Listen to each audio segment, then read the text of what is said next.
Au programme cette semaine, une comédie forte avec de la pole dance, une série de SF énigmatique et le nouveau bébé de la créatrice de Fleabag.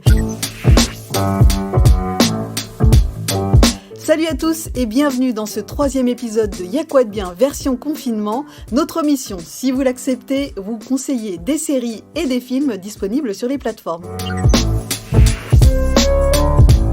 Salut à tous, alors moi mon coup de cœur de la semaine c'est le film Forte réalisé par Katia Leuckovitz. Forte c'est l'histoire de Nour, une jeune femme d'une vingtaine d'années qui n'a pas confiance en elle, qui se sent mal dans son corps, mal dans sa peau et qui pour se réaffirmer, se redécouvrir, va se lancer dans la pole dance, une idée un peu originale, très inattendue qui va faire parler.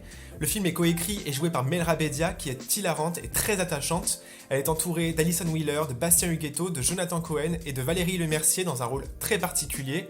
Forte c'est un film drôle forcément mais aussi juste et touchant sur la différence et l'acceptation de soi, l'acceptation du corps. C'est un film que je vous recommande, il est disponible sur Amazon Prime Video.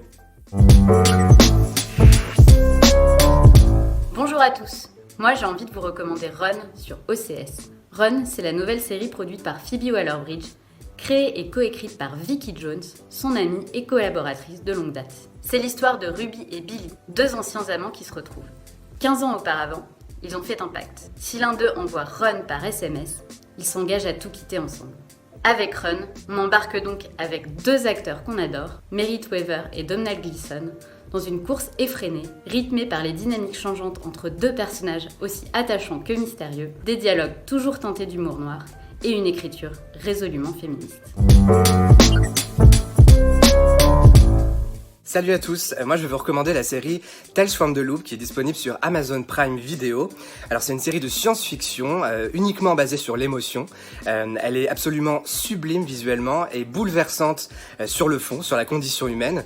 Alors c'est adapté de peinture d'un artiste suédois et ça se déroule dans une toute petite ville de l'Ohio qui est construite au-dessus d'une machine qui s'appelle donc The Loop et qui a pour but de résoudre tous les grands mystères de l'univers.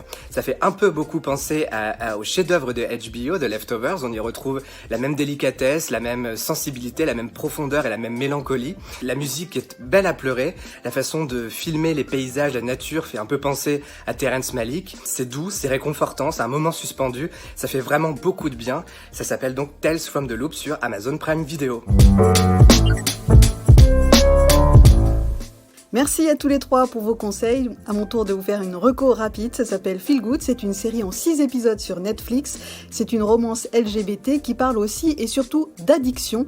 On y retrouve à son cœur Mae Martin, qui est une stand-upeuse originaire du Canada et pour moi c'est une révélation. Elle est drôle, son jeu est sincère, l'histoire de cette série est sincère aussi. Voilà pourquoi je vous la conseille. Et parmi les seconds rôles, on retrouve une certaine Lisa Kudrow qu'on avait adorée dans Friends, évidemment dans le rôle de Phoebe.